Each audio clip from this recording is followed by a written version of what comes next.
Hello, I'm Ryan Lightfoot-Brown of Chelsea Financial Services, and today I'm joined by Chris McGoldrick, the Deputy Manager of the Stewart Investors Asia Pacific Leaders Sustainability.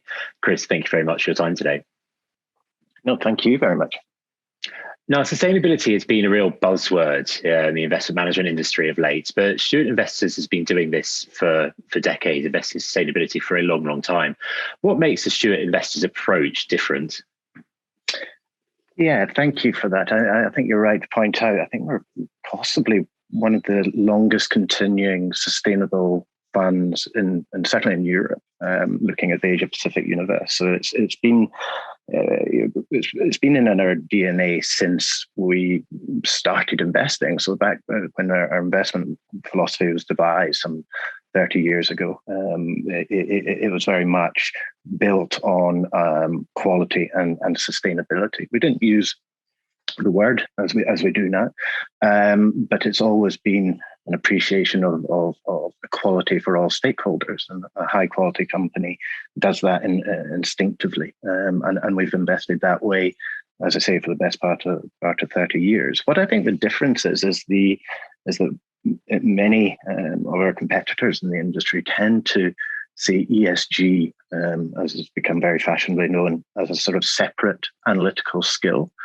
often carried out by departments that are not connected to the main investment team.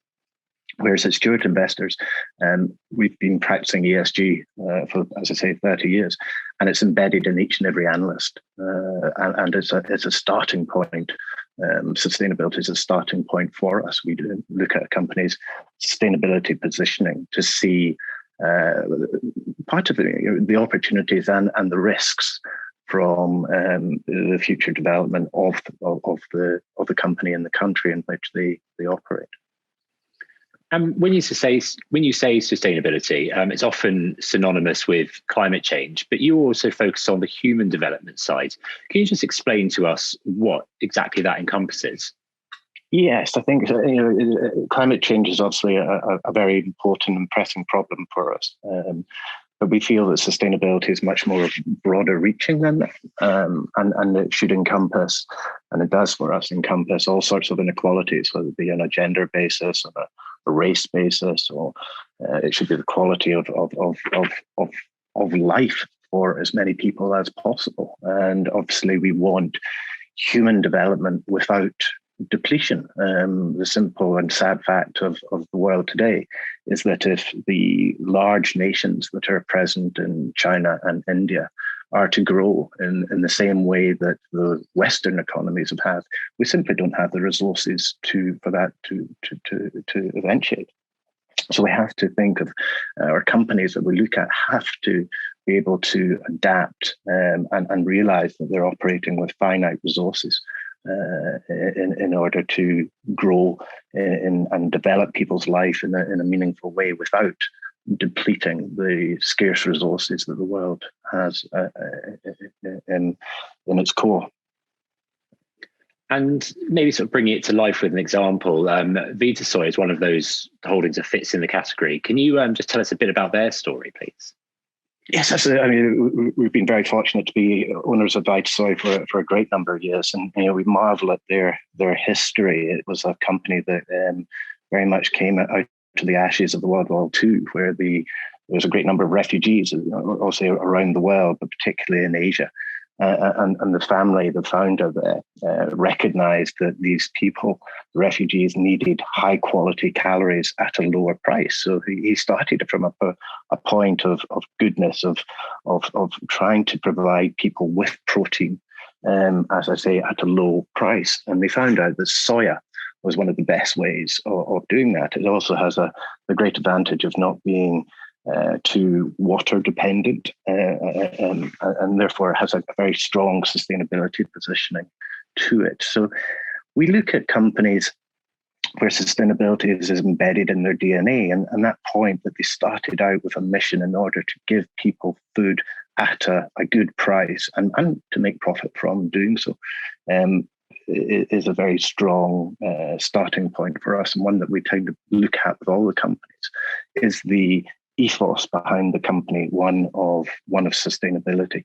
and that's where where all our reports start, and why I think we're different from many of our competitors who just think of ESG as a sort of box ticking exercise. It has to be incorporated with what the company is actually doing and what its purpose is. Yeah, the ethos that you touched on there is quite an interesting point. I know that one of your other top 10 holdings is Tech Mahindra, and they, as you pointed out to us before, they paid a lot of attention to sort of employee well-being during the pandemic. Yes. They had sort of virtual dance classes, meditation sessions. Was it a good employer before the pandemic, or is this a new thing? Yeah, the history of Tech Mahindra is fascinating, actually. It used to be a business called Satyam, which was one of the largest corporate scandals in Indian history, I think it's fair to say. And at that point, a very fine group known as the Mahindra family, chaired by Anand Mahindra, purchased the franchise at distressed prices. And it's a software services business where obviously the key assets of the business are their people. And looking after these people is very much, it brings out the best in the Mahindra group. They've injected a very strong culture of respect for all their employees. So it's not to say that it hasn't always been that way, but under the Mahindra stewardship, we are very pleased with the way that they treat their employee. As I said, the key assets of the business, and they need to be treated with respect. And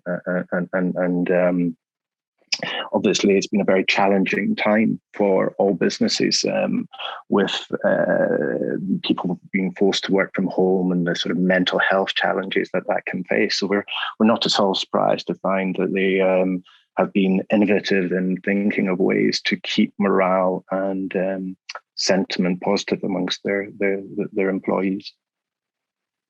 And in the process of selecting your companies, you do look at the company itself rather than the geography of where it's based. But you do have quite a large amount in Indian companies, actually, nearly sort of 40% of the portfolio.